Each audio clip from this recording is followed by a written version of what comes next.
It's kind of freaking me out, actually.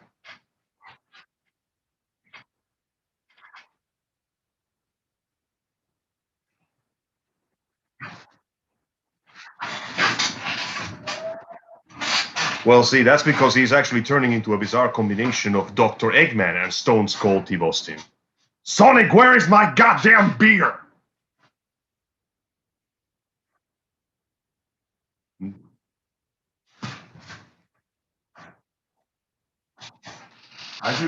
I should bring my stone mask next time so you can reject your humanity properly. Like real vampires shoot. I'm gonna find the guy who did that one. I'm gonna buy another one from him. He actually does very good work, I gotta say.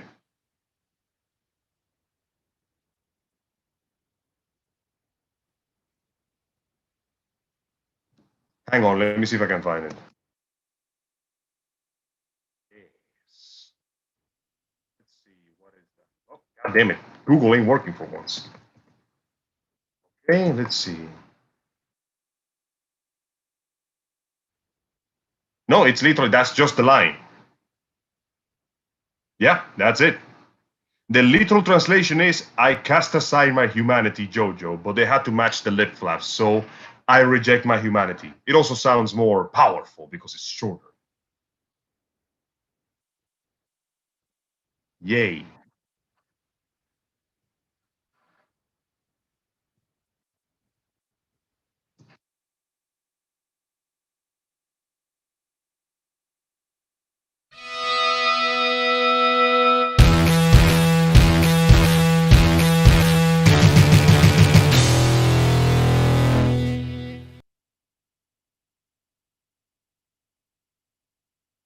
Yeah. Damn it. There we go. Don't you? Deflate the ball sack right there and then, why don't you? Hello, everybody. Welcome to the November 21st live edition of The Ravens Flock. Yay! I'm your host, Jose Casabona. Joining me on my right is the host of the Black Files, the man who puts in the man hours behind the best quality production that we provide to you exclusively from the Ravens Flock channel, Mr. Juan Arauz. Hi. And, I'm dead. and joining us via satellite in a very, very low bandwidth satellite signal is host of Los Amigos Play, Angel Mendez. Hello, everyone. I come to you in glorious 360p, like the good old days before 9/11. I think you mean dude. That's 240p. That's 240p. What the hell? That's right. I come at you in Dragon Ball Z AMB Linkin Park quality. Right.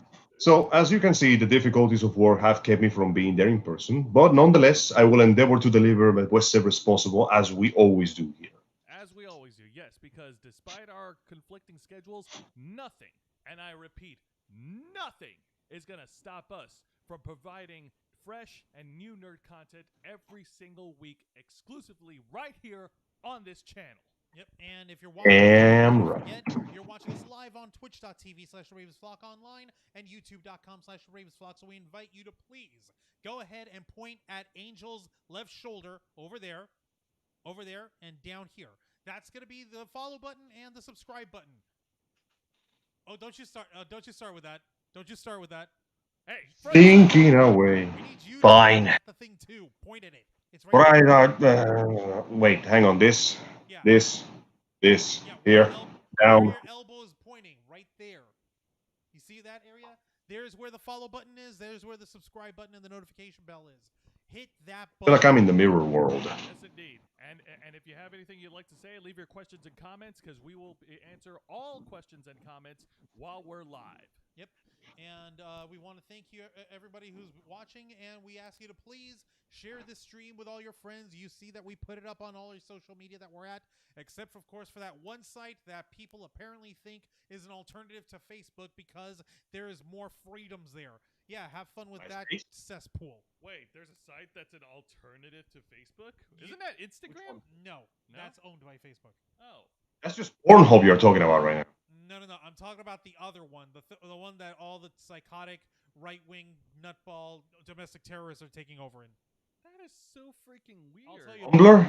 Don't worry. All right, fine. Good. All right, so folks, let's go ahead and move on with the news here. I want to start off in a slightly positive note. Depending on who actually is excited for this news. The WWE has confirmed and announced that they are moving their Thunderdome stage from the Amway Center in Orlando, Florida, all the way to the Tropicana Field, home of the Tampa Bay Rays. So they're coming to St. Petersburg, Angel. I gotta admit, Yes, indeed. sorry. I gotta admit, I'm a little surprised that so many of them are coming here to Florida.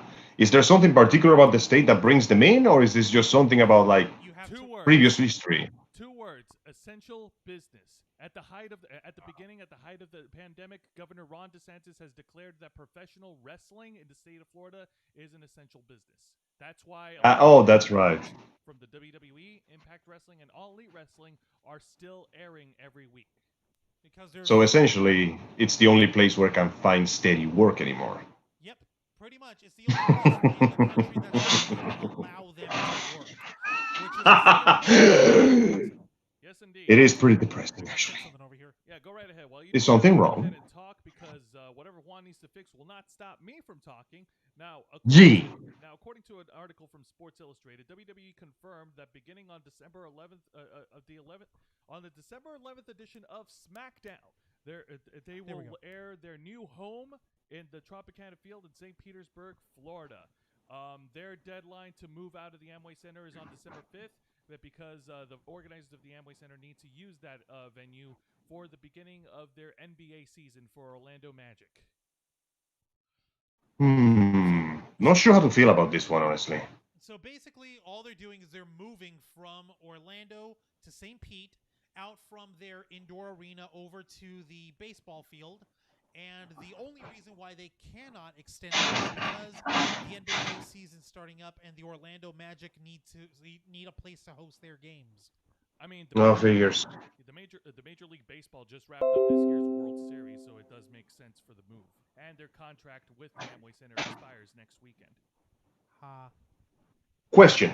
Does that mean that if we get a baseball game before the end of this year, we're just going to have a whole stadium of baseball filled with screens and Twitch people?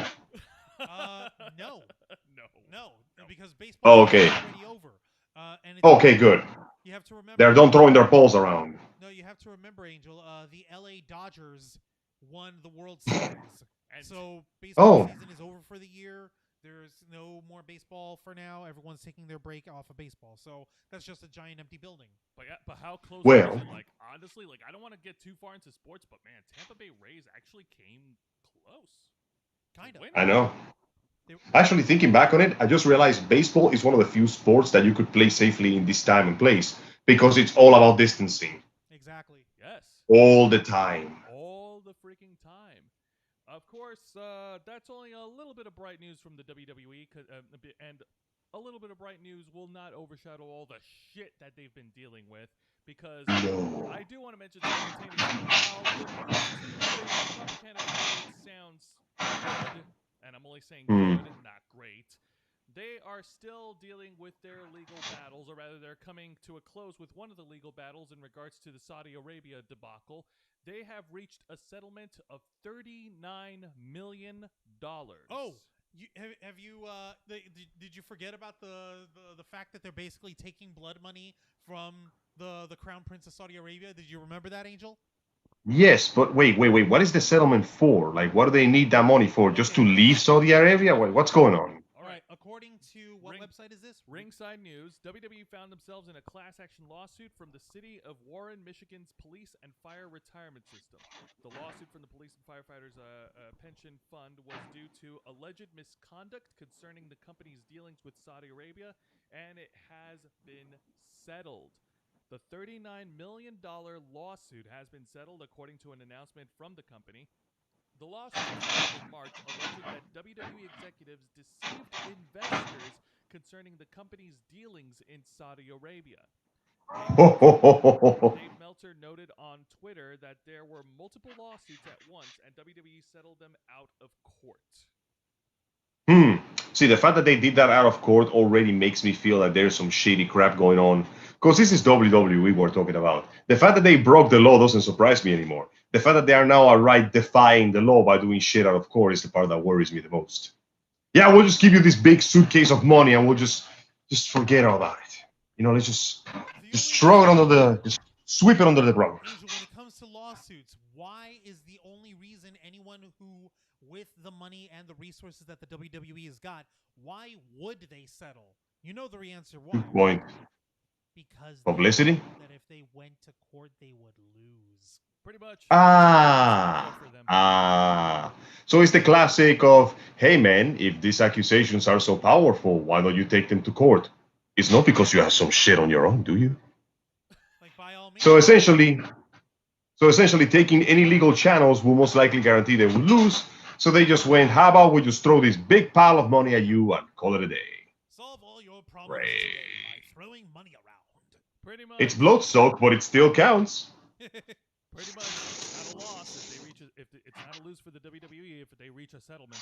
So this is just like once again, like us, like flailing at the sheer immoral bullshit of the WWE, and I totally understand that morality has nothing to do with these guys.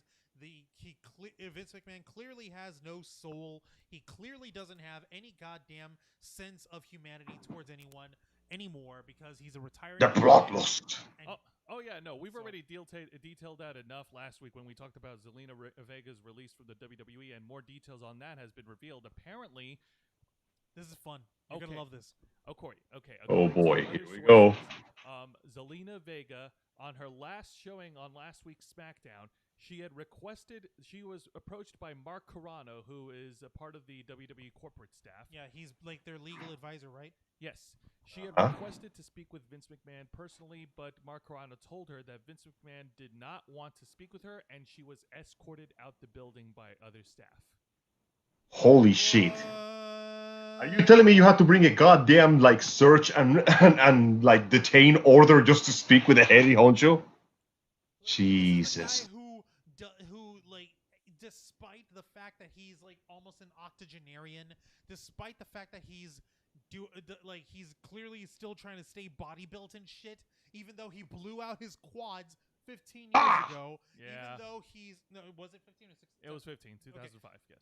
Yes. Even though he fucking destroyed himself for the sake of entertainment, he likes being in the mix with all of his wrestlers and with all of his talent, being like rubbing elbows. Hey guys, hey there, pal. Hey, we're family. Jesus. We're a family here, partner. Oh God. The fact that he can hide behind the company's main lawyer, have the guy tell him, "Oh, he doesn't want to speak with you. Get the fuck out of our building," and have her escorted out. Motherfuck you. How spineless is that? How fucking disgusting and wormy is that? How insecure must he be in his ability to defend himself that this is the defense he resorts to? This is literally getting into the cardboard box and going, go away. Vince, I need to speak with you. I don't wanna. Vince, my quads! Vince, you can't break your quads every time you want to get out of a conversation. But then he did. And this puts her husband, Zelina Vega's real-life husband, WWE superstar Aleister Black, in a compromising position. According to last week's tweets from Ringside News, apparently it was earlier stated that Aleister Black has requested to move to the developmental brand of NXT for Wednesday nights, but was denied, and there was a lot of dissension and a lot of, bitterment on all parties involved. However, holy it is shit.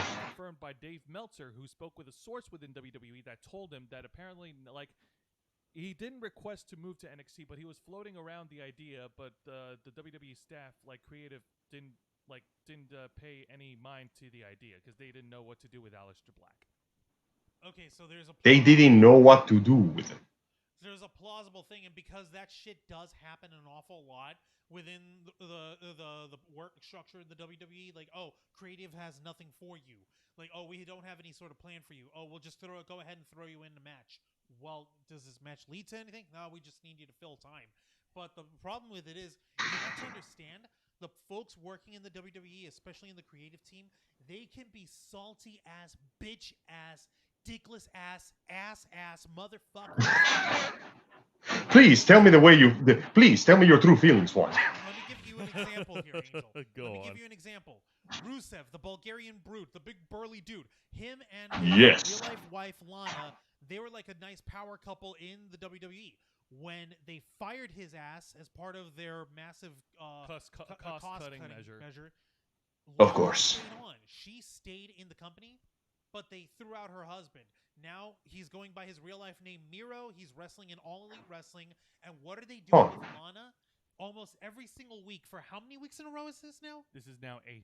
8 weeks in a fucking 8 weeks. For 8 weeks in a row, they're having her getting her ass kicked by the largest woman in the company, Nia Jax, and they have her getting put through the announce table at the end of her match in every single week.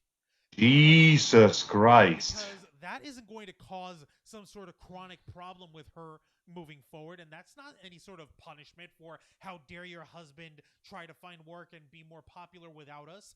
No, that's not punishment at all, is it? It's just entertainment. But with Aleister Black, What? it's worse because he's not even featured on television at all. He's not even on this on tomorrow's pay-per-view, which is their annual pay-per-view, their annual November pay-per-view, WWE Survivor Series.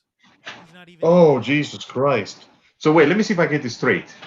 Yeah, go ahead. Because the dude quit and went to work somewhere else after he got basically screwed. He got fired. He didn't quit. He got fired after being... Sorry, he got fired. So he went to work somewhere else. They got so butthurt that they're instituting what amounts to legal bodily punishment upon his wife. Yeah. Jesus, this is like the mafioso sending you bits and pieces of your loved ones every day in a paper bag. Yeah, that's right. Here's an entire pay-per-view of your wife getting body slammed through 3 floors worth of a building. Next time I'm gonna make her fight the Hulk. Hulk Hogan? No, the actual Hulk. The Incredible Hulk. We're going to get Mark Ruffalo. We're going to piss him off about global warming, and then he's going to go green and he's going to kill you. Oh my God. Even the Hulk will be like, Hulk don't know about this. Jesus Christ, that is terrible. Now, because we know that this is their fucking track record, this is how they treat their employees and the people who Of course. the employees. Now that Zelina Vega, now that she's out of the company because these guys wanted her to give her fucking money that she's making. Yeah, basically. You better believe they're gonna do the same with her husband, Aleister Black. He's not. Oh, definitely. On the pay-per-view show that's coming up tomorrow night, he's not gonna be given any sort of chance to be displayed over here. So no, they're just fucking him off. I was gonna. No, it's not just enough they'll screw you over. They'll screw over anyone who is connected to you, even if they're still working for them. One thing I gotta ask, Angel, is it possible for you to tilt your webcam down a little bit? Because, yeah, perfect. Thank you. Because we were seeing you from like the neck up. Yeah, man. On the. Oh, sorry about that. That's Complicated okay. images. All right. But yeah, that is genuinely incredibly disgusting. It's not just enough that you are basically getting screwed out of your profits if they get their say. If you leave, or you're forced to leave, which they will make you, they will go out of their way to fuck with you and with everyone who is connected to you or may have worked with you or may have said something nice about you. Yep. Pretty much. In any other business, this will be considered illegal, by the way. Which is why it's so hysterical that SAG-AFTRA is getting involved. The Screen Actors Guild are basically getting involved with professional wrestlers. They actually had a discussion with Zelina Vega earlier this week. So you better believe that they're gonna work on something there. It will be. It's astonishing. Of course, this isn't going to help guys who are like independent wrestlers working in small companies that don't have any TV time. If you're performing for a televised group, guess what? You're a fucking actor. If you're performing stunts, guess what? You're a stunt performer. You're an entertainer there. If your matches are predetermined to tell a storyline that's written out, then guess what? You're an actor. You have protections. They're going to try to work that in, and we're keeping our ears open for that as it goes along. All those criterias fall right under the jurisdiction. And you want to know the funniest part? You want to know the funniest part about all of this? Guess whose fault all of this shit really is at the end of the day, Angel? Guess. Okay. Man himself. And I'll tell you. Why am I even surprised? I'll tell you. Why am I even surprised? New Jersey Athletics Commission. What year was that, Jose?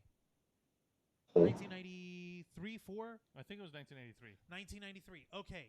In 1993, the New Jersey Athletics Commission was hounding the WWE for loads of fines and commission fees for their sporting event of professional wrestling in the state of New Jersey.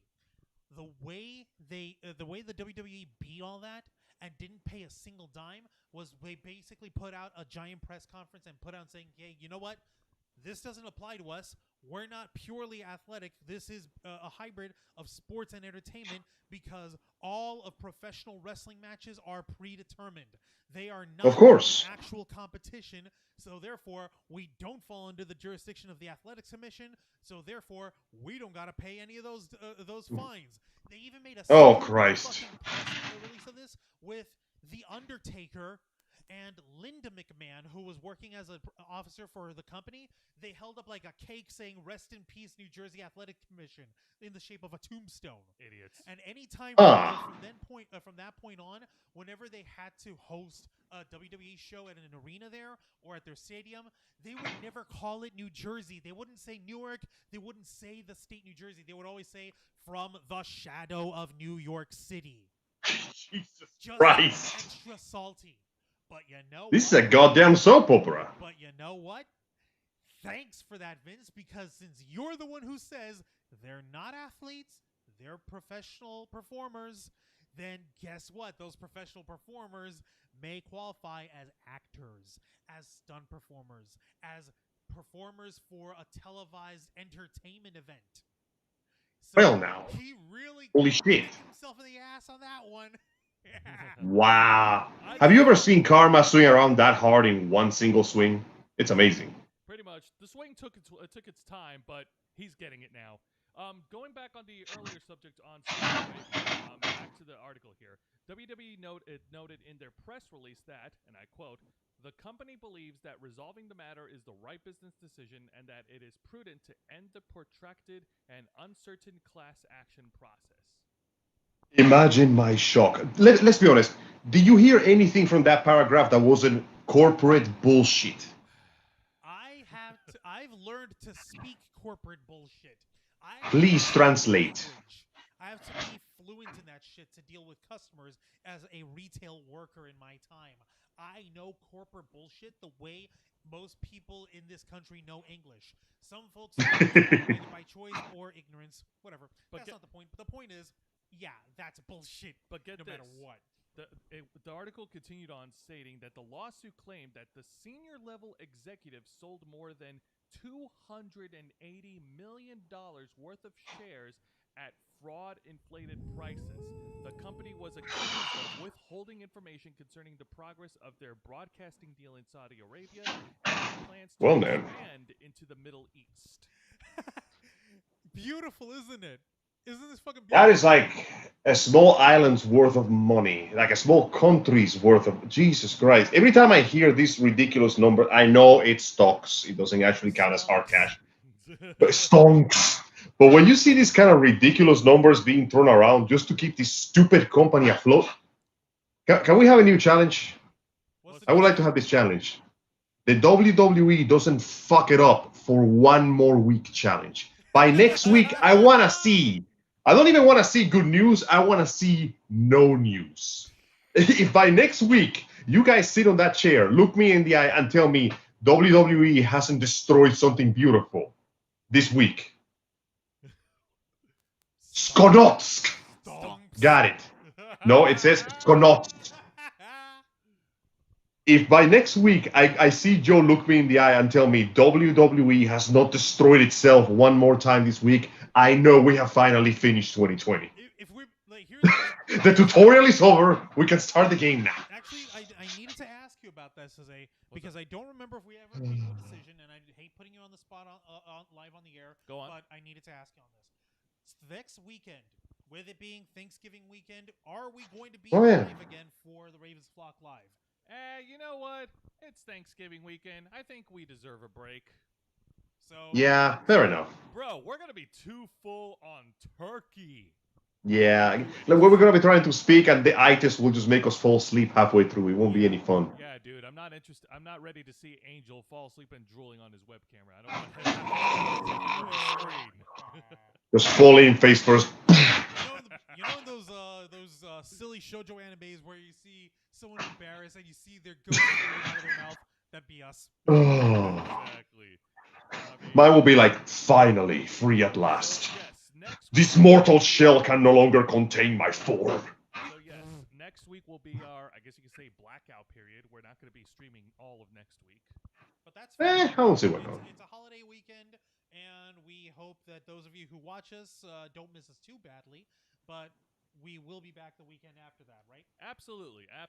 We will resume the following week with all of our programmings, with the Cosplay, and with the Ravens Flock Live. Yay! Not to worry about that. But yeah, no. That being said, you know what? Yeah, to sum everything up, this was a no-win scenario for the WWE. So they played the smart move, or rather, the only move they can play, they know how to do, is just offer a lot of money and just shut the fuck up and get off our back. And get yeah, exactly. It was so. God, I can't wait until we get to the point they have no more money to offer. That's gonna be a glorious day. You know what that reminds me of? That reminds me of, I don't know if this correlates, but like this reminds me of a scene in Clerks where Dante and Randall were behind the cash register. They were arguing. Well, there's this guy who comes up with the tabloid newspaper. He goes on about the 0 hour, about the koala bear and shit. And then to interrupt him, Randall spits in his face. To which the guy's like, "I'm gonna break your fucking head." And he's like, "No, he meant to do it to me." "Yeah, well, he got me. I tell you what, keep the money. We'll call it even." That's basically what happened here. How does that correlate to this dog shit? Because it's the same thing. I think something stupid, here's some money, let's move on. What I want to know is what's going to happen when we get to the point that, yeah, it is something stupid, here's some money. Where's the money? Where's the money? Where's the money? I want to see what happens when we get to that particular point. Oh, man. And God, I swear, it feels like we're inching closer and closer, like Frodo on his ring. That's going to be a long time to wait because the WWE is still, at the end of the day, a billion-dollar company, and they have a lot of capital to get themselves out of any trouble. God damn it. I know, I hate it. It's so fucking dumb. I do not condone crimes, but somebody needs to Robin Hood those motherfuckers. Anyway. Anyways. We'll have to see heading into the next year, and we'll see how things plays out in terms of everything that's going on. That being said, with the Thunderdome moving to the Tropicana field, I'm not in a hurry to purchase it. Like, if they start bringing in people in attendance, because you've seen the inside of the Tropicana fucking barn. It is huge as fuck. It's a baseball field underneath a giant dome. It looks kind of cool, but I sadly never been actually there. I've only seen pictures. No, the closest that we've ever got to seeing anything involving the Tampa Bay Rays is Steinbrenner Field here in Tampa, home of the New York Yankees when they come in for their spring training. They train here? Yeah. Wait, what are they training for? Alligators? No, dude, right here in Tampa, like almost right next to Raymond James Stadium, there's the baseball field right there. There's one thing I don't get, though. College. Okay, I understand that, but here's my question, and do pardon me as I am ignorant in the matters of sports events. Yeah. Why does a team have to go to a completely different state just to train? Your guess is as good as mine, but you know what? I got. It's not like they're training their legendary secret baseball techniques. This shit ain't in anime. That ain't how that works. I don't know. Maybe it has something to do with the weather conditions here in Florida that's suitable for training. I don't know. Yeah. Swamp is suitable for training? I mean, I guess. No, If you're doing endurance training, tossing your balls under the burning sun, 50% chance of alligator attack every time you step onto the field. Yeah. Remember that scene in The Naked Gun where there was just complete pandemonium in a baseball game and somebody just gets attacked by a tiger out of nowhere? It's like that, but with a gator. I remember that. That was. And replace the red car with a truck full of hillbillies. Oh, hey, Stefan. Welcome to Florida, everyone. On the YouTube stream. Hey, everyone, I can hear. Hello, you. I can't darling. hear you guys at all. What do you mean you can't hear us? Hang on a minute. Angel, Check your sound, my dudes. No way, no way. Hold on, let me check something here. I can hear you guys just fine. I don't know what's going on there. Microphones. Checking. 1, 2, 3. Let me try. Please don't tell me you guys have been on mute for the last half an hour. Oh, that can't be possible. No, that can't be, because we've seen this thing. I'm gonna check something over here. Yeah, go ahead. Please do. Thank you for joining us today. We apologize for the inconvenience, but nonetheless, we are ever so happy you decided to show up. Indeed. We hope you stick around for the whole thing. That being said, depending on how long they're going to be at the Tropicana field, if the WWE start bringing in limited people in attendance, I'm not in any hurry to go there. Oh, she's saying it's just really faint. Let me try something else here. Oh, okay. Something with the volume, perhaps. Okay. But yeah, ultimately, well. That. Can you hear me? Stefani, please. Green Giant. I'm a channel manager, but I need cash now. Call JG Wentworth. 877 cash now. Jesus Christ, the volume just skyrocketed to echo. Sorry about that, dude. I feel like I'm inside a goddamn Notre Dame bell all of a sudden. Oh boy, you just wait until I actually get some real bells. Now. Okay, I'm trying to balance it out. Sorry about that, dude. I know you're trying not to be deaf. Okay, she's saying it's much better. Thank you, Stefani. I appreciate that. You were saying they were in the bells. Okay, also Wrestling Forever 93 is joining in, saying hello on the YouTube stream. Hi there. Hey, we got some wrestling nerds jumping in. That's awesome. That's great. Hello there. Thank you for joining us today. But yeah, back to the earlier point. Yes, we know that it's going to be in the plans for next year to bring limited audience in attendance. Personally, as a local in Tampa, and Juan can agree with me, we're not in any hurry to go back. No, we're not. I'm not even a person. Watching it on TV. Thank you. We're good. Yeah, we're straight over here for now. I was and I hate going to sad news here, as we're going along, but it can't be helped. Another thing that we have to discuss, for anime fans, for fans of geekhood around the world, we lost yesterday one of the greats, Mr. Kirby Morrow. Voice actor for multiple animes and and an actor for several other shows, had passed away yesterday, being Friday the 20th, at the age of 47. Yeah. All right. We have no idea what happened to him or how he died. Details have not been released. As you may know him, he was the voice of Miroku from Inuyasha, and less famously, but still importantly, he was the original voice of Goku before Sean Shamil stepped in. He was also the voice of Cyclops from X-Men Evolution. I used to watch that in my teenage years, man. I love that show was so good. But yeah, it appears that he has left us. For those who are a bit on the younger side of Sears, he's also the voice of Cole from the Legos Ninjago series. Oh man! And very recently, Kirby Morrow came back to the role of Miroku in the Yashihime Demon Princess, or rather Half Demon Princess sequel series. So yeah, Princess Half Demon. So he came back as Miroku for one last hurrah. And this is like depressing as hell. He's not just been a voice actor. He's also been an actor who did smaller roles on the CW Arrowverse shows. So Arrow, The Flash, Supergirl, he's been in that. And he also was very well known as the Captain Dave Kleinman in Stargate Atlantis from 2005 to 2006. You may also recognize him in the other roles of Teru Mikami from Death Note, Ban Fannel, main character from the Vision of Escaflowne, and Troa Barton from Mobile Suit Gundam Wing. Yes! That guy, that's right. Man, I know that there are some diehard Troa fans who are just broken up from this, man. This is like... Now, unfortunately, we have no idea what happened to him or how he lost his life so young, but nonetheless, we would like to take a moment to send our sincerest condolences to his friends and families. He will be much missed. He will, man. As a matter of fact, if may I propose that we take a moment of silence in memory of Kirby Morrow real quick? Yes. Let us take a moment of silence in memory of Kirby Morrow.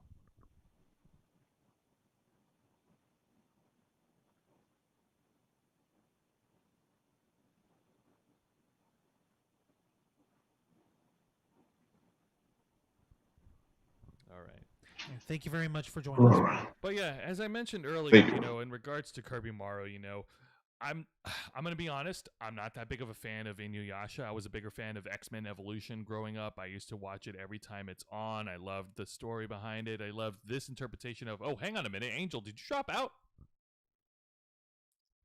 Hang on. Something happened with Angel.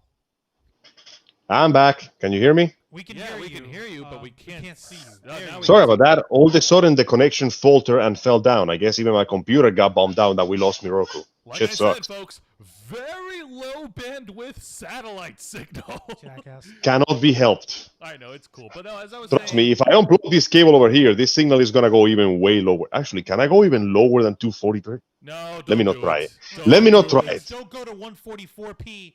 That's terrible. I will become a Dude, you're gonna blur turn into- of squares. Dude, you're gonna turn into Minecraft Angel. I'm not ready for that. I'm going to smash. Shut up. No, this is terrible. Man. But no, but getting back on the earlier point, like I used to watch that show every week when I was a kid, and I liked this interpretation of Cyclops as a teenager better.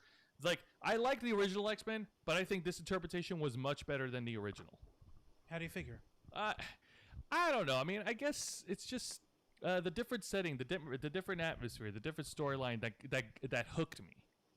I think I can think of something similar. X-Men Evolution took the cast and made it quite a bit younger, except for Wolverine, of course. But I think that by making them slightly younger in the older teenagers, last years of high school, it allowed a bit of relatability with the audience. After all, people prefer to see main characters that are closer to their age. And it also added an extra layer of complexity because you have the troubles of being in school with the troubles of being a mutant. It created like a double layer of resonation between the viewer and the audience. Exactly. I felt like it worked pretty well. Yeah. It also managed to put a different side on Cyclops because we see that he's growing into the leader that he one day will be. So we can excuse his mistakes a little better, I think. Yeah, But that's just me. exactly. Thank you. You said it better than I could. Like as a audience for teenagers, we can relate to their struggles because we're going through the same struggles at their age. Yeah. I remember that time when I was 16 and lasers couldn't stop shooting out of my dick. It was terrible. Dude, They still haven't stopped. Oh God, that's bad. It never ends. I know for you, he was Cyclops to you for X-Men Evolution. For me and for K-Store and for many other fans, he'll always be the perverted monk with the powerful Wintel in his hand, Miroku. Miroku was actually one of the first cosplays that I did. Oh. Yeah, the very long time ago in the tender age of 2006. And Damn. yeah, no, I know. 14 years. Yeah, and it was really like, okay, I'm not going to get into the sucky details of what happened when I went, but Ha ha ha ha ha ha ha ha ha ha ha. no, but when I went into convention, I wound up like I wanted to go in as Miroku.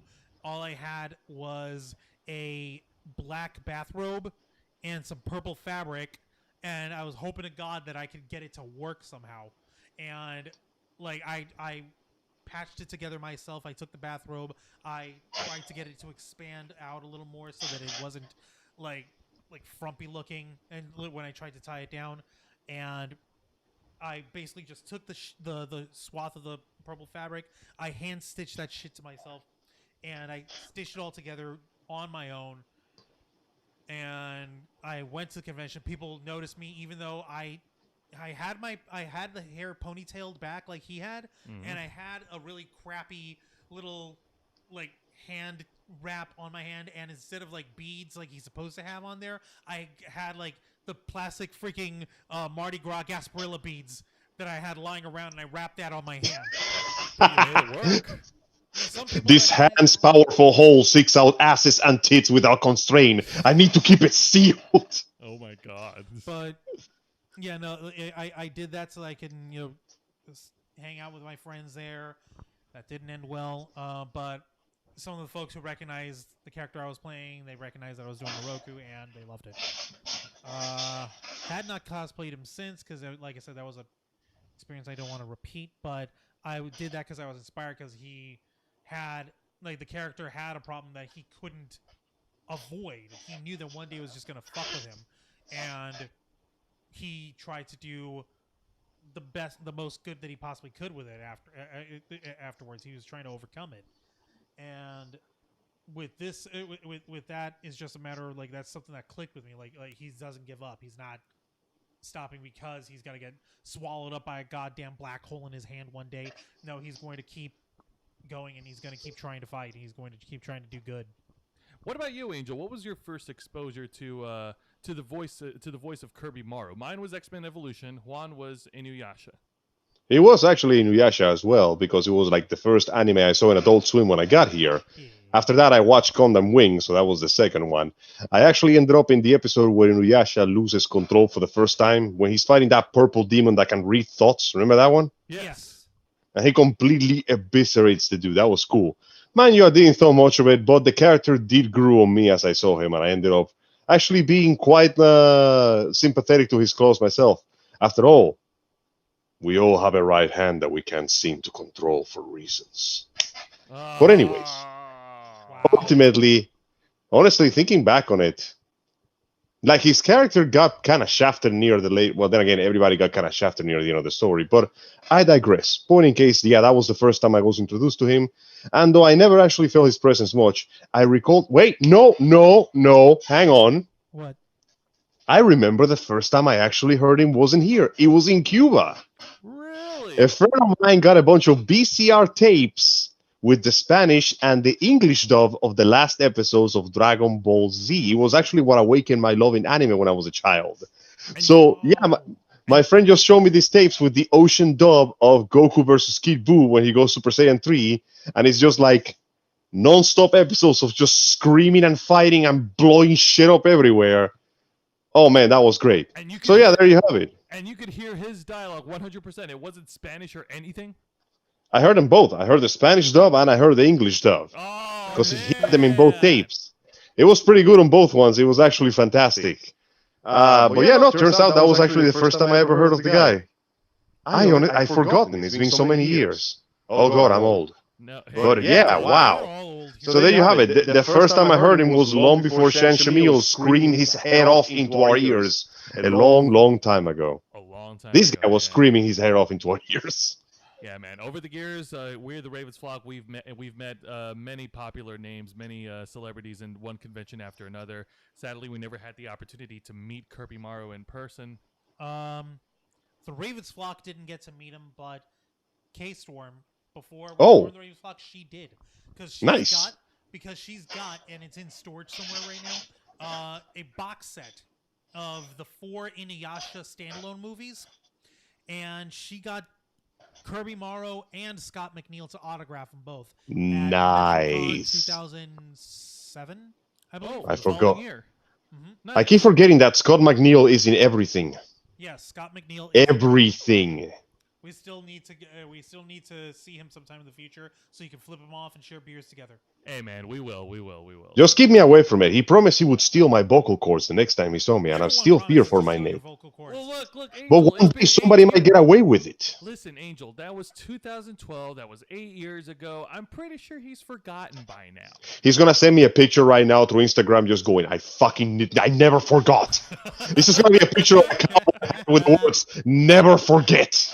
Oh, man. Wow. Oh, man.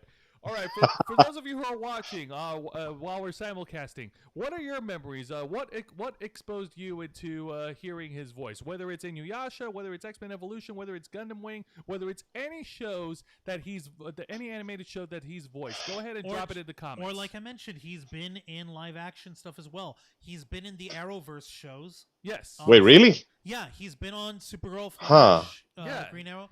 He's been in Supernatural. I told you he was part of Stargate Atlantis as let me see the captain. I That's a forgot start. the captain's name. Shit.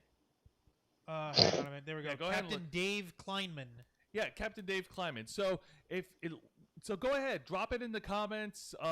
If you're a fan of any of the shows, if you ever like anything, it's all good. It's all good. And Yeah, and he's done like miniature roles on Supernatural, on Legion, on The L Word, The Good Doctor on ABC. He's been consistently acting, and he's been on this. So as of right now, though, as of our broadcast tonight, there still isn't any word as to what happened, as to how he might have passed away. I guess, will just have to keep our ears open until his family or his like agent or representative or whoever decides to say something about it. The shit ain't. I just depressing at realized all. something disturbing. What? You know how in Devil May Cry 5, Dante and Nero have like alternate costumes? Yes.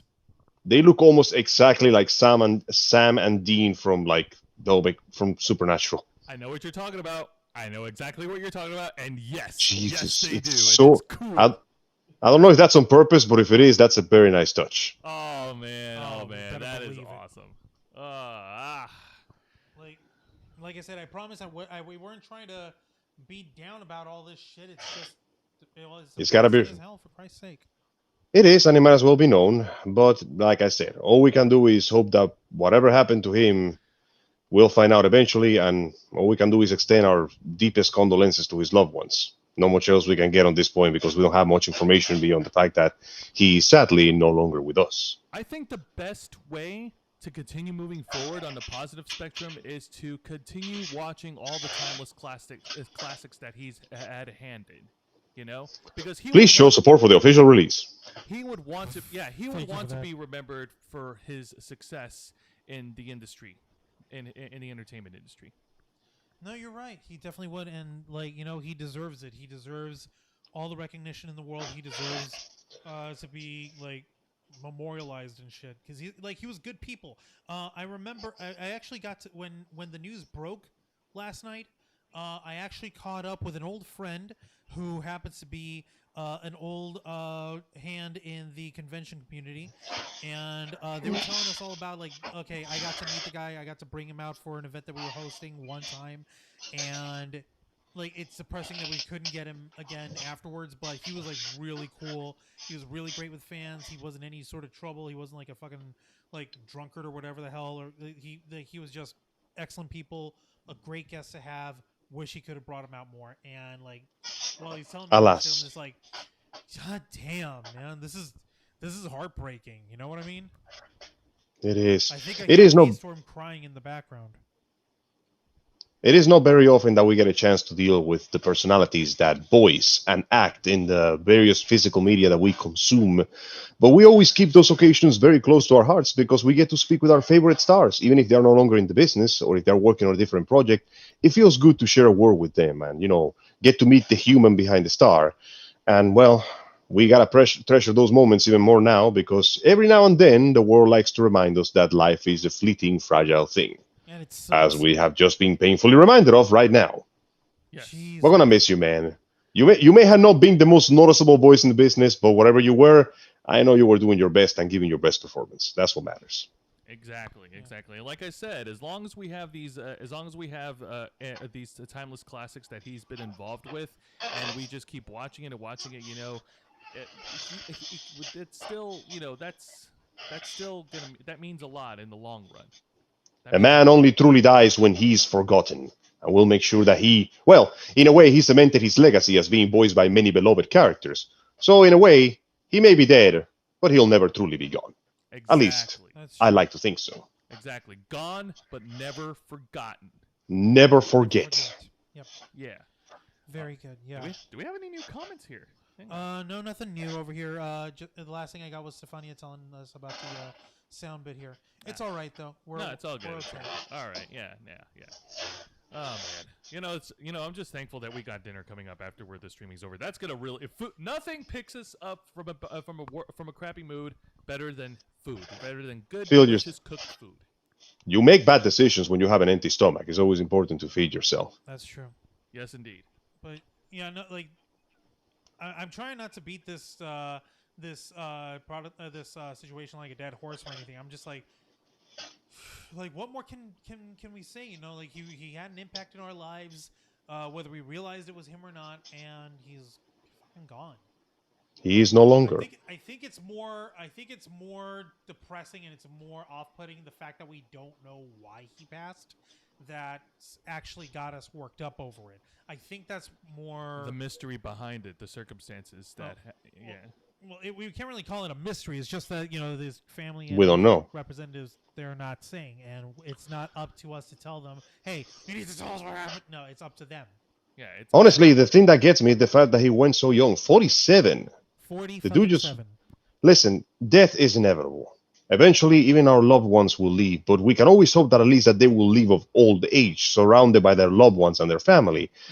I mean, even if it's close to his 50s, he still have plenty of life to live, and the fact that it was just cut off so suddenly, it's unfair.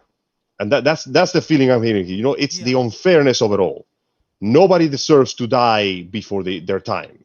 And having it cut off for circumstances that most likely were out of their control, and well, there's a chance we'll never know. But at the end of the day, every time you hear of somebody dying before they should, before old age took them, you cannot help but to feel that feeling in your pit of, this shouldn't have happened to you, man. You know?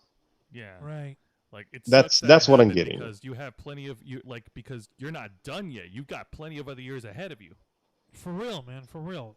And I think I understand exactly what you mean here, Angel. This is like it just feels like it was too soon. It was too quick. It was too sudden, and it doesn't feel like he got a fair shake out of it. No, I mean, we'll know what happened eventually once the family deems it real to find out the reason why he's sadly no longer with us. So until then, I suggest that we suspend speculation and we move on to other topics, as trying to stick on this is going to basically keep us bummed out for the rest of the podcast at this rate. Not like this! No, not like this. How dare you spew such propaganda on a live stream? Now, let's not go to war with China just yet. So much for her dark and dank memes has taken one of our own. How lovable is she now? Angel, you gotta That's stop. great. So just like all the other women in my life, all she does is hurt me. Angel, you gotta stop. You gotta Man. stop simping for Corona Chan, man. For real. Well, to be fair though, can you call it simping if I know she'll never pay attention to me? Good point. Anyways, let us move on to slightly more exciting news. Yes, you guys please. like Snake Plissken? I Yeah. fucking love Snake Plissken. Yeah, of course we do. Yeah, the Escape from L.A., Escape from New York. Yeah, dude. Yeah. So, in some interesting shenanigans, the actor, Mr. Kurt Russell himself, came under a little bit of fire by social media when he basically stated that he doesn't believe that actors should be too expressive with their political opinions. Because, in his own words, he outright hates it when actors and actresses get political due to the sheer amount of influence that they carry over their fans. According to the lives of folks at Local 8 News, Mr. Kurt Russell himself has gone on record as saying, and I quote, "I've always been someone who felt like we are court jesters. That's what we do.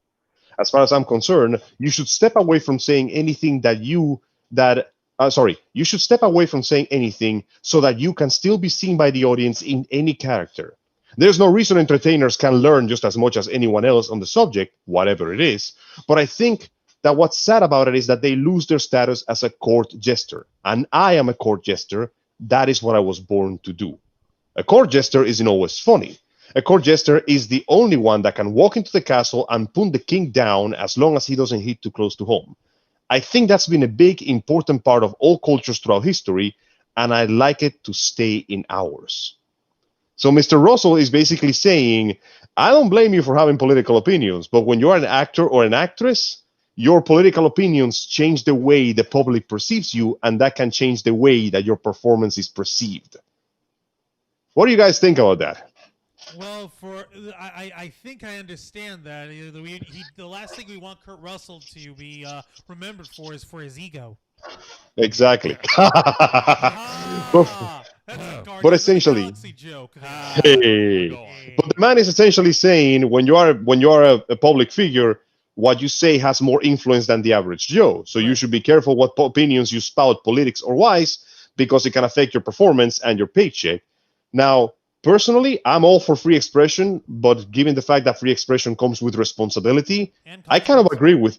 I agree with him on this one. So, what do you guys think of Mr. Pliskin's opinion on politics? In terms of actors in the entertainment industry, I think they would come under scrutiny regardless whether they give an opinion or not. To give an example, I think we've talked about this. We haven't talked about this on the stream. Chris Pratt. He has not been open. Did remember the whole Twitter versus Chris Pratt thing? Yeah, I know, it was hilarious. Okay, so he spoke about it. No, we talked about it. All right, we talked about it, but he never... He actually spoke about one thing, but we'll get to that later. Okay, but he never talked about anything political. He never gave his political stance or gave his thoughts about it. Right, he's like, that's my business and anybody else's. What the fuck? Yeah. Exactly, and I think that's... That didn't stop the public from calling for his head, though. True, but notice how in the last week or so, nobody has said anything about it. Nobody cares. You're right. Yeah, no, The important thing is that... fucking outrage machine. What the fuck? Yeah, The point is that he didn't double down on it. He simply let the opinions wash off, and eventually the mob simply moved on to the next thing that they were going to be scandalous about. Sure, there'll be one person or another complaining about it, but no one cares about those because Like- they're stupid. Like, here's a funny thing. Kurt Russell had, like, some of his most famous roles was Tango and Cash. He was in Big Trouble in Little China. Like you said, the Yes. Escape from New York, Escape from L.A. He's always played sort of like the Escape. bad boy sort of character, you know? Man, And clearly a protagonist. Protagonist. No, protagonist. no, but like the funny thing is that with what he's trying to say is it's fine. You can have that if that's what you want, but at the moment you decide you want to speak up or play out and use your platform to try and advocate for something, you got to be ready for consequences on that. I was making jokes about Mark Ruffalo earlier when we were doing that Hulk joke, but like he's deciding, you know what, like I've got a platform, people listen to me because I'm the Hulk and because I've done acting and shit. I'm going to take that clout and I'm going to try to get people's attention on fucking the world's on fire. Yeah. Maybe not have it be on fire, and people shit on him for that. You know, Yeah. how dare you have a political opinion? Like, it's not, global warming ain't a political issue. It's a human, like, sustainability of our life issue. What the fuck is wrong with you? Oh, but who's paying for it? Shut the fuck up about money. The money's not the fucking problem. It's, you gotta understand that this is a real thing. But you're trying to politicize. Man, shut the fuck up. Yeah.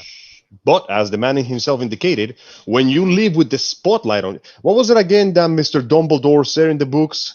Harry, I consider myself a man without any inconsistency, greater than most. But that means that my failings are also much greater than most.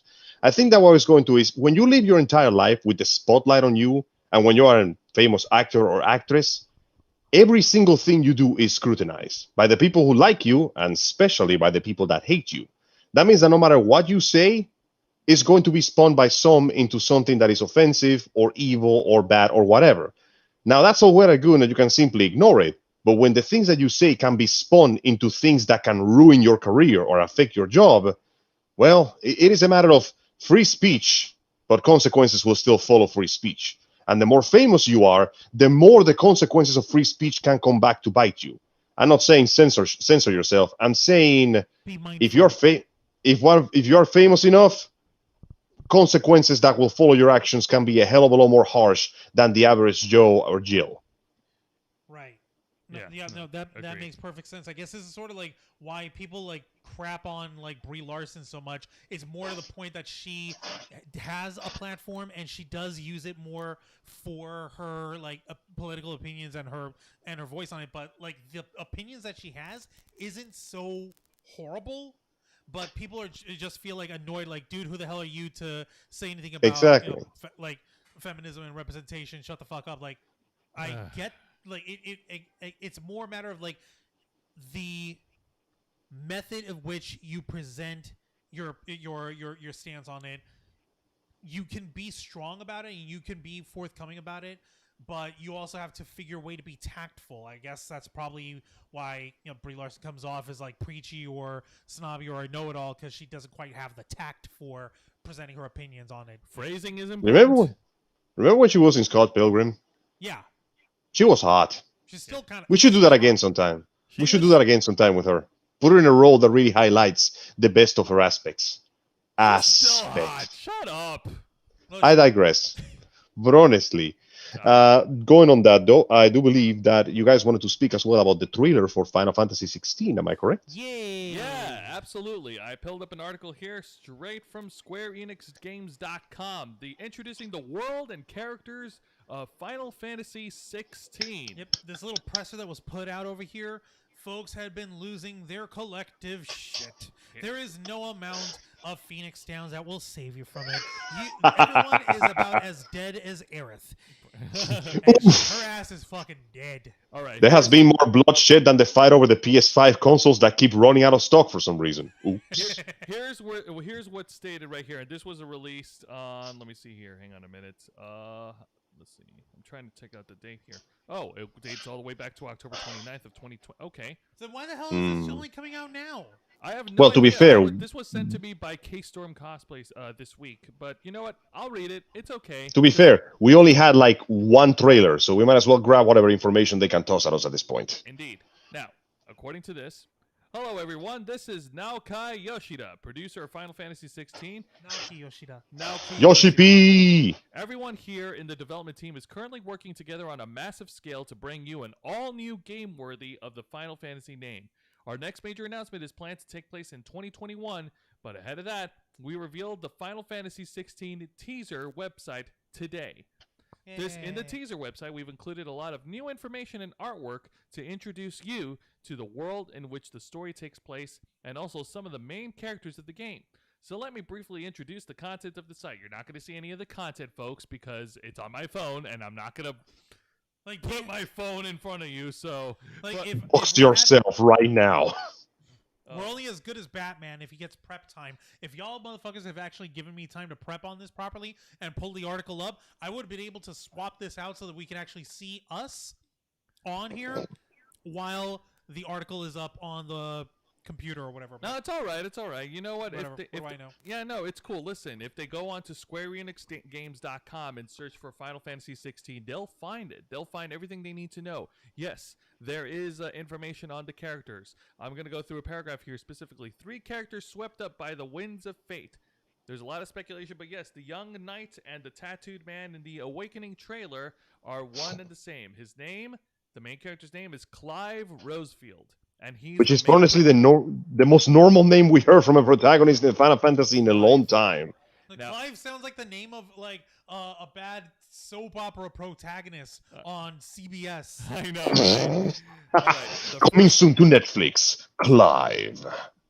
Clive Rosefield, the firstborn son of the Archduke of Rosaria. Clive is a shield who protects his younger brother Joshua, the dominant of the Phoenix. Joshua bestowed the blessing of the Phoenix upon him, giving Clive the ability to wield a part of the icon's fire. However, as the story unfolds, he is swept up into a great tragedy. Oh god, please let it be an actually good tragedy. They teased me so hard with that one on 15. And then we got another paragraph here describing a bit of his younger brother, Joshua. Let's see. Yes. Youngest brother and also the dominant of the Phoenix, icon of fire. Dominants are special beings who have the power of an icon residing within them. As a dominant, Joshua transforms into the Phoenix and fights to protect his nation. Even though he was born into royalty, Joshua treats everyone with kindness, but he does have his childlike side too, with a particular dislike of carrots.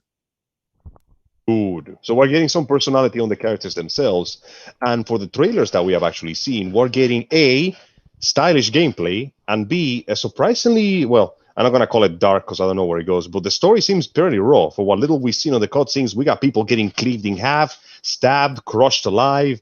They seem to really be emphasizing the idea of nations at war here, which makes sense considering that the writers of this particular game, with Yoshi P, are the ones that work on the Heavensward expansion of Final Fantasy XIV, which was all about war between two races. So the man knows how to build a good conflict. And for the amount of blood that we've seen in the trailer, it has been confirmed 2 things so far. B, Ifrit is here and appears to be a severe antagonist. And C, the main character apparently ages through a time skip. The dude that we see at the end of the trailer appears to be him after a few years. And for those who are who actually enjoy what the gameplay had to offer, we got somebody who worked on the Devil May Cry 5 team to do the gameplay here. So we are getting the man who saved Final Fantasy, the script writers for some of the best scenarios of Final Fantasy, gameplay from the Devil May Cry series, and British accents. We're doing pretty good. K-Storm sneaking in here. Hello, K-Storm. First of all, taste of the plain marinara sauce before I add any seasoning. I'm not going to add much. Hi, Angel! Hey, Kay, how are you doing today, darling? Also, hi, rest of the internet, but also, hi, Angel! Had to sneak in and say hi. Estoy usando las internets. I'm not going to be on here much because I was up until 6:30 this morning. Jesus, woman, what were you doing? Watching my good friend Lollygag on Twitch while she did an epic 12.5-hour stream subathon. Wow. Congratulations. Also, shout out to our beautiful friend of the Ravens Flock, Lollygag. She's on Twitch. Yep. Go and support her. She is the most beautiful and creative brunette you'll ever know. And watch her die in random, horrible ways in Dead by Daylight. Yes, indeed. Yeah. Oh, yes, I remember. Thank you kindly, Lolly, for your excellent work. Congratulations on your incredibly difficult stream and on being one of the few people with blue hair I met on the internet who is not an insufferable shitheel. Seriously, you have no idea how unique that makes you. All right. So what? While K-Storm was watching our friend Lollygag on Twitch, while that was going on, whenever she had to go and like take a leak or step away from the computer or eat, what she would do is she would actually keep the gameplay up in the background, and in the foreground for herself she had this little icon as her like idle screen, and K-Storm went ahead and painted that out for her. So that's adorable. Lollygag, if you're watching, I doubt it because ain't nobody watching us on freaking. Is that potato? Yeah. That is the lolly potato, which will be mailed to her after this weekend. It's the lotato. Yay! I can feel it in my waters. It's art. It's art. It's famish. Yep. It's the Irish famine instead. Oh They God. wanted food. We fed them Tumblr. They all committed suicide afterwards. Oh my God. Of course. Don't you know that Irish people don't actually exist? Oh. Show me solid evidence of the existence of an Irish person right now. You can't. Angel, Dennis You Leary call doesn't him count. baby, all right, I've got you one right there. Dennis Leary doesn't count. Liam That doesn't Neeson. count either. Yes, it does. Dude, Liam Neeson is not human. At least not Yes, he anymore. is. After he fell on the Lazarus pit and, well, he was never the same afterward. Oh Started talking my about his God. daughters and fighting wolves and whatever. Oh, Geeks He's a 5 very Ever's- strange man. Oh shit! Geeks 5 Ever's been on over here. Hey, how's it going, guys? Hello. I'm here. Don't ignore me. Why won't you love me? Wah!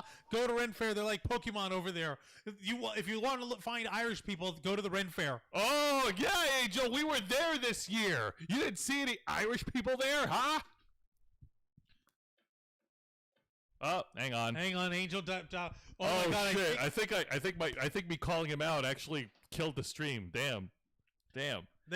Okay, we see you now, Angel, but we can't hear you. Angel, I know words hurt, man, but come on, bro. Hang on. Give him a minute. Okay, there we go. Sorry about that. Yeah. My just crapped out on me all of a sudden. Tirtra! What is God, Wait, you can't see it? Is it backwards or something to you? it's titra. Let me see. It's art, is what it says. Are you serious? Way of saying tits. Wow, holy crap. The mighty titras. Oh my God. But Beautiful anyway, as so the forest, we're gonna- glorious as the dawn, terrible as the seas. All shall witness those tits and despair. Okay, we're getting way too off. So getting Man, back I'm on just saying, the 16 uncut version of Lord of the Rings got a little heavier than I expected. Yeah, hang on. Geeks 5 Ever's over here saying, "Damn, y'all murdered his stream. ¿Cómo estás, dude? We're okay, man. We're doing Like, we're great. sorry that we haven't been able to like All keep up good. and everything. Shit's been crazy over here. We literally can't get away from our jobs. Like We manage as we can, but time takes a toll on even the hardiest of souls. But we do thank you for coming in and laughing with us and making jokes with us on the stream, dude. Indeed. Arigato. Appreciate it a lot. Thank you very Gracias, bro. Thank you. But continuing on, and I will try to wrap this up as best as possible, there's another paragraph that describes the third character in there that the two brothers are associated with. Jill Warwick, who was raised alongside them. Jill was taken from her homeland in the Northern Territories at a young age, a nation that swore loyalty to the Grand Duchy of Rosaria to become a ward of the duchy, securing peace between the two realms. She spends her childhood years with Clive and Joshua as a member of the Rosefield household. So we got some political intrigue going on in here. Indeed. Now, those are just a few details that I've stated. Again, if you go online onto SquareEnixGames.com and search for Final Fantasy 16, all the storylines, all the character reveals will be available for you to read up, to study up until the inevitable game release. However, we do need to shift gears and talk about another game here, and I think this is where we pass the ball over to Angel and hope he doesn't fumble. Also, you got to tilt your camera forward a little more. Yeah, tilt it forward a little more, man. There we go. Like There so. we go. Much better. Now, Angel, I believe you shared some information with us regarding Animal Crossing New Horizons. Yes. Oh, God. Continue. For those of you actually- who don't know or don't play Animal Crossing New Horizons, you're going to laugh your dicks off. And those of you who do not have dicks physically, you will still laugh your figurative and metaphorical dicks off. So, Angel, take it away, Angel. fair warning, this is going to be less of the gaming block and more of the Nintendo block, because I have more than one thing to say about the company, and not all of them are good. So, as you know, Animal Crossing New Horizons is a game where you can go and make your own little island, your little home away from home that you can decorate with all sorts of little tricks and knickknacks, bring in residents, cultivate your beautiful farm, the classic Animal Crossing experience. It has become very popular, extremely high sold, mainly because the corona hit roughly around the time they released it and everybody needed something to stay inside. So, ironically enough, it became the joke of, yeah, I'm escaping the corona, I'm going to my private island. It also became a running gag of the fact that after a while, the players became so hilariously rich that it became a rather more light-hearted, ironic interpretation of what's happening in real life right now. But let's not get into that. So, as of recent... over here saying, boo, Animal Crossing. It ain't for everyone. Oh, come on, it ain't that bad. You're going to love it. It's worse. Even if you So, don't like it. as of recently, since, as we know, the elections are winding down, and thankfully the fervor of politics is beginning to ebb away from our lives, once and for goddamn all, there was a particular project of an island where they started to proceed to do essentially a Biden promotion. Dress up the island in the style of a presidential election, have the avatar dressed like the presidential candidate, all that stuff. But apparently, due to the rising mounting tensions between both sides and the sheer amount of shit flinging that's flying, as the elections wind down, Nintendo has decided that they will no longer support any kind of political activism on their game. So essentially, if you try to do any sort of political activism on Animal Crossing, that shit is getting shut down because we ain't dealing with none of that no more. This was actually brought up 2 days ago on Eurogamer, and the little headline photo that they put up is somebody made their avatar look like Joe Biden, who's now President-elect Joe Biden. So hooray for that. And they've got his front yard with Team Joe Biden, and Kamala Harris, and they have a little avatar lady who looks like Kamala Harris. It's like, hi, waving, Animal Crossing little emojis and shit. Yeah. And people are so goddamn butthurt. They are so horrendously offended at the fact that, there's an icon of Joe Biden. There's an icon of Donald Trump in Animal Crossings. Nope, gotta go. Harassing the fucking game. Old man bad, but orange man bad. Old man bad. And Nintendo just went, okay, we're done here. Like, okay, y'all motherfuckers ain't being mature. You'd like, this isn't mature. This is a child's game. Yeah. Welcome to politics. You're still acting worse than the fucking children. So Pretty much. Welcome to... Hold on. I'm about to pull up a comment from Geeks5Ever. It's almost as bad as Minecraft. Yeah, Minecraft, which is just Mexican, the video game. Build shit, maintain the law, and don't get killed. Now say what you will about Microsoft, but at least they won't shut down your Minecraft server if you have a giant statue of the orange man or the old man in front of your yard. But Nintendo, unfortunately, one's just white and the other's orange. There's a difference. Yeah, but one has way more wrinkles than the other now. It's getting kind of weird. He's looking kind of necrotic. They're much closer in age than you think. I know, that's the creepiest part. Well, I think all the orange is keeping the other one like congealed in a stick. Right. Like an old pizza you left in the fridge for too long. Oh, God. But I digress. But Nintendo. Yeah. Sorry, go ahead. Do you want to say I was something? just saying, back on the subject of Nintendo basically putting their foot down on the whole shebang. Yes, as we know, Nintendo has basically decided that they need to stick to their family-friendly PR image, and they have decided that no more political activism is allowed. To be fair, though, this is the same game where a bunch of guys ended up getting codes for Nazi uniforms, swastika included. So, that's what happens when you give the players too much freedom. Like, on the one hand, yeah, it's fucked up, and yeah, it's restrictive, but you know what? At the end of the day, if it also keeps psychos with Nazi propaganda on your Animal Crossing servers off, then I guess it's a smart decision. Because make no mistake, there will be people who will abuse those privileges. You give gamers enough freedom, they're going to use it. After all, they're the most exploited class of human being. I'm actually reading the last paragraph of the Eurogamer article. It says, it's also worth remembering these guidelines relate only to businesses and organizations rather than personal use. That's right. Thank you. Earlier this year, New Horizons was banned in China after it became a haven for Hong Kong protesters. Players use it to host pro-Hong Kong signs. Taiwan number one, motherfucker.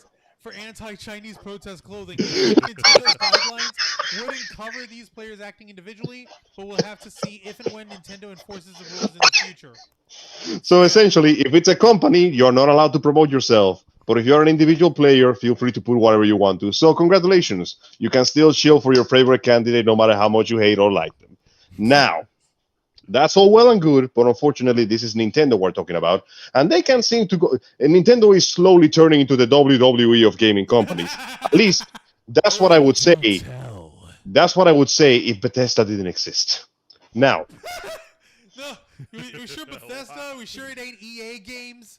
We will shit on everyone. Huh? We will shit on everyone. Yeah, that's how we do it. We don't give a damn. Like, unless these guys start throwing money at us, like, we're gonna shit on them all. You will know we're getting sponsored the moment we stop complaining about shit. Right. So, as we know, recently the Smash community got hit by some really bad rep. A bunch of its members came out and a bunch of sexual harassment was found in there. Some nasty stuff. I'm not going to get into it because that's not what I'm talking about. But needless to say, the fighting game community and the Smash community, which by default already came with a spotty reputation, is not exactly looking good. As an added to that, due to the problems with Corona-chan, no big gatherings are allowed. The problem is the most popular game of the Smash company, Smash Bros. Melee, has no online functionality. That game is 19 years old. So, how do you get people to play through the tournaments? Hey, how do you get... Oh, look at that. The game is actually more legal than the players themselves. So, anyways... How do you get people to actually play the game online if there is no online? Well, there was apparently a dude that worked with an online company known as The Big House who partnered with them, who created an online mod known as Sleepy, because, you know, Sleepy the Toad, which essentially allows you to play the game online. By itself is fairly harmless. Unfortunately, Nintendo went and cracked down on that, sending a cease and desist order that forced them to quit. See, it turns out that The Big House is profiting from this tournament, which means they are making money off Smash Bros. Melee officially, which is something that Nintendo cannot condone. More importantly, right now Nintendo is coming out full swing with Smash Bros. Ultimate for the Switch, plus DLC, plus DLC, plus DLC, plus DLC, and they don't want any, and mind you, this is just a hypothesis, but it strikes me that they don't want anybody overshadowing them in the competition of the Smash department, including other Smash games. So Nintendo is basically reaching back in time and telling you, no. Now, ultimately, as a company, they had the right to do so. It is still their property, legally so, and they can't tell you to stop. But it comes out as particularly scummy that they have never done this before, and they decide to do it now, just because it might be competition for the newest Smash Brothers Brawl game. Give me a minute over here. This sounds awfully familiar. How well-versed are you with the old Disney MMO game Club Penguin? I remember Club Penguin. I remember that it's dead. Yeah, no, it died a while ago, and you had individual people who were fans who made their own servers, their own private servers for the longest time, and for the longest while, since there wasn't any sort of trouble going on with it, Disney actually left it alone. Like, okay, you know what, whatever, just don't call yourselves Club Penguin. And if you're only collecting money for maintenance service and you're not trying to make a profit off of our IP, then whatever. And then they wound up finally getting into shit. Because, of course, when you have an unregulated space that was originally intended for children, some bad shit it goes down, especially with people who run the servers. Club Penguin, more like Club Fortune. Actually, yes, that's pretty much what wound up happening. They wound up dying. For Whoops. Real, this sounds an awful lot like the Club Penguin issue. Angel, I'm actually going to go ahead and send you a very nice, kind of long documentary of this. Please that was do. Put out by The Right Opinion on YouTube. For those of you guys who don't know, The Right Opinion is a British dude who does breakdowns on drama stories, on internet stories, and things like that. And does in beautiful long form, very detailed, very informative. So go ahead and Dude. check that out. It's just that I always love the development of a slow roaring dumpster fire. I know you're gonna love that, Angel. I'm also gonna send you some animes that that a mutual friend of ours turned me on to that I actually want to catch up with. How well versed are you in this? Basically, it's an isekai story called Kuma Kuma Kuma Bear. I have not heard of this one, actually. Okay, you're going to fucking love it. It is so stupid. You're going to love it, and I'm gonna send you details about it. We're gonna look this thing up because my friend he turned me on this. Like, this looks so stupid. I fucking love it. Let's watch it. And Sounds good. Hey, I'm down for getting together with you guys when we got some free time and binging some anime together. We haven't done it in how long again? Dude, too long. But we still haven't been able to find. I just found out this last night. I'm gonna have to. Dude, I'm off next Thursday, next Friday, next Saturday, and next Sunday. We got some time. We can exploit it. Now, since we're actually getting dangerously close to 9 p.m., I got to wrap up this entertainment segment. I got 2 more pieces of news for you. Go ahead. Okay, so first, actually, it's more like 3 pieces. I'm gonna wrap this up quick. First off, new trailers for the Monster Hunter movie have been released. Ron Perlman plays a character. Oh, no. Which makes me angry because I love Ron Perlman, and now I'm going to have to watch this shitty movie. They conned Ron Perlman into this? Well, now, you were the worst part is... that we all loved. And you know what the worst part is, though? Yeah, UK represent. Yeah, what's up, girl? You know what the worst part is, though? Eh. They used the original theme of the games in the trailer, and when you shave off the first 39 seconds of military garbage, it looks like a genuinely good Monster Hunter movie.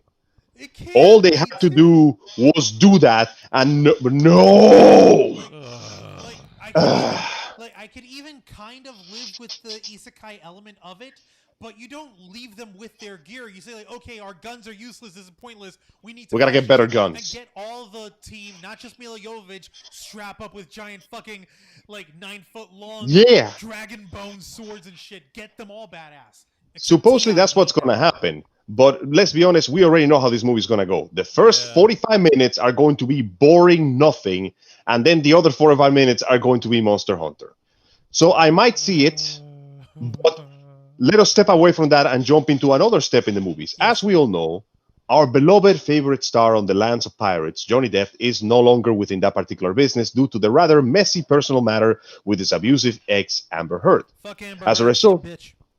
As a result, there have been rumors going around, fueled by none other than Miss Margot Robbie herself, that there's going to be even more Pirates of the Caribbean movies, except that, according to her, and don't quote me on this, grain of salt here, there's going to be, according to her words, more female presence and more girl power. Let's just forget the fact that the fucking goddess of the sea was a woman. And supposedly, the guy who is writing the new movies is the same dude who wrote Birds of Prey. Now... Wait, Birds of Prey the TV show or Birds of Prey the movie? The movie. Oh, yes, the movie that got... The one that got spin dashed into dust by Sonic the Hedgehog. So, yeah, needless to say, the fans of the actual series are not very happy about the fact that Mr. Depp, who essentially made the franchise at this road... You guys remember when Orlando Bloom was supposed to be the main character? I know what you're talking about, bro. I don't know what you're talking about. No. Let's be fair. The guy did his best. He's a fantastic actor, but Depp just kind of stole the role from under his nose in that one. Well, yeah, it's Johnny Sorry, Depp. bruh. I mean, what do you want? Yeah. No. It was So Captain Jack Sparrow that did it. Will Turner had a cool story and it was interesting and all, but like Jack Sparrow fucking being the rock star of the high seas, yeah, no, that makes sense. Marching at the beat of his own drum, and well, unfortunately, right now it looks like things are not going to go too well because, like I said, I'm not one to judge too much on previous works, but considering what happened to Birds of Prey and how hilariously it bombed at The Office, I ain't holding my breath for this one. However, I was gonna say, between you and me, just a personal note, like I actually enjoyed Birds of Prey. It's fun to laugh at. Like like if you don't take it seriously, you could still enjoy it and laugh at it. That's the problem, though. I'm laughing when it expects me to take it seriously, and I can't. I'm sorry, man. But now, this is what is going to get serious here, people. And this is important, because this actually fits with everybody out there who has a YouTube channel. This is going to be my last little piece of news before I wrap this up, and we're getting close to the end. Sorry I took so long on this crap. YouTube has recently updated its terms of service, and this is what it says. For channels not yet in the YouTube Partner Program, we have added this new section to let you know that starting today, we'll begin slowly rolling out ads on a limited number of videos from channels not yet in the program.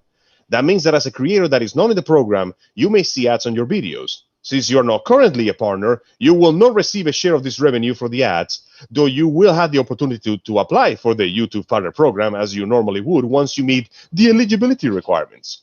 You can always check your progress forward eligibility on the monetization tab in your studio.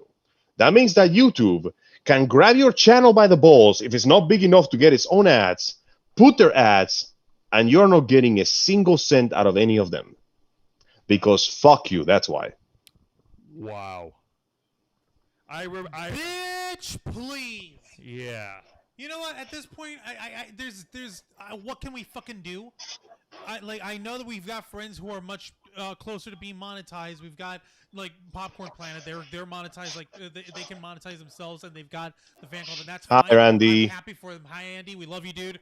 But just like I'm still like we're simpering here after 8 years. We used to be able to monetize before they updated. Now we Not anymore, you ain't. No.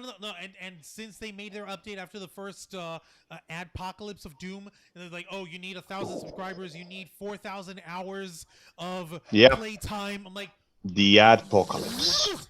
God, now, man. like, oh, Some bastard did that to us, like, man. oh no, you can still work on this, and we'll still go ahead and put ads on your stuff anyway. Yay! So when do I get a cut? What cut? What cut? Excuse me, I don't think you understand. This is not a business transaction. This is endangered slavery now. Guess what? YouTube is turning into the WWE of video platforms and the internet.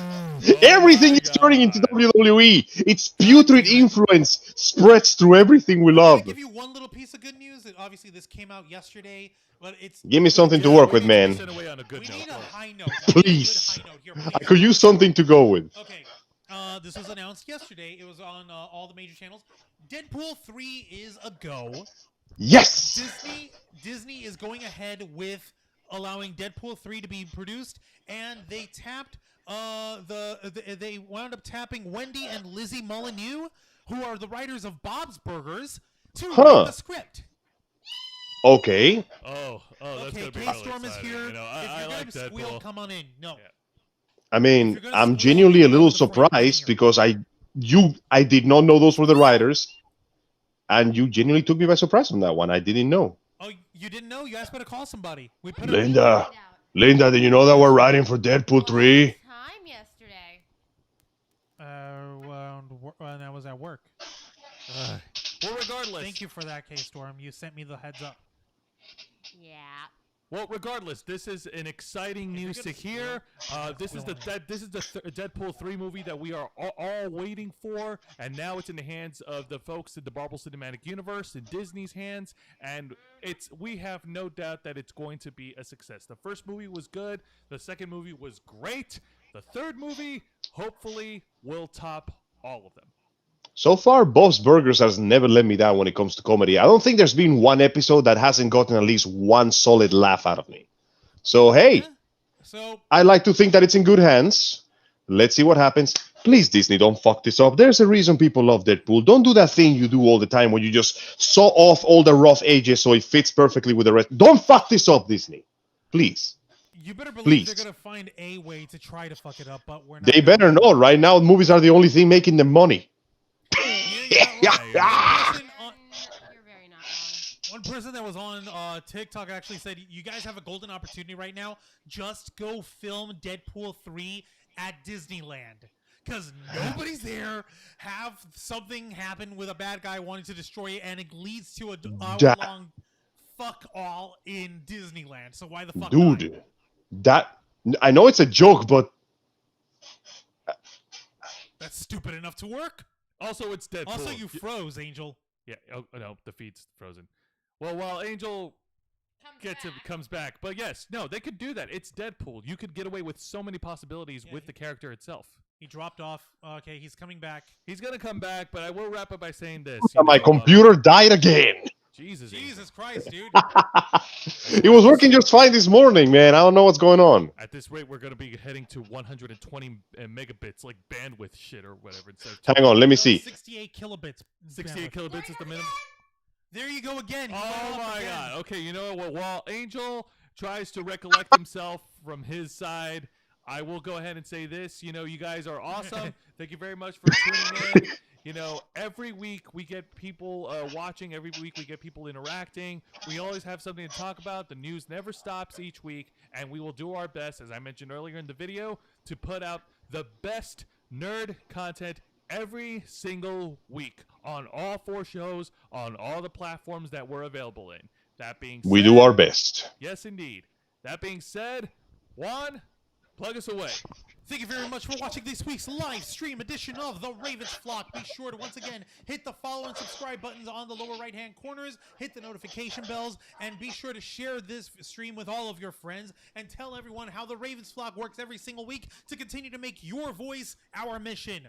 Be sure to, and of course, we ask you to continue to follow us on Facebook.com/TheRavensFlock, Twitter.com/RavensFlock13, Instagram.com/TheRavensFlockOnline, home of the Wednesday Night War every Thursday evening at 10 p.m. Eastern. Be sure to catch our uncensored interview and review podcast, The Black Files, on Spotify, iTunes, SoundCloud, and Stitcher by searching #The Black Files. Consider supporting the Ravens Flock on our Teespring store, teespring.com/stores/the-ravens-flock. Use our promo code FSHIP2020 for free shipping on all your purchase, and be sure to tune in every Saturday afternoon, except for next Saturday because we're giving a Thanksgiving weekend for everyone. And tune in on twitch.tv/TheRavensFlockOnline and youtube.com/TheRavensFlock, home of the Black Files, Los Amigos Play Live, and The Ravens Flock Live. Nice Suda. That said, everyone, have a wonderful night. We are off to eat Angel's hair. No, please don't. I have so little bit left. Don't worry. It'll grow back, and then we'll eat it again. But Angel's hair aside, folks, Not like this. we are the Ravens Flock, and we are out. Happy Thanksgiving, everybody. Eat your turkeys. Whoop, there we go. Chew your veggies, go to school, and take your drugs. Wait, what?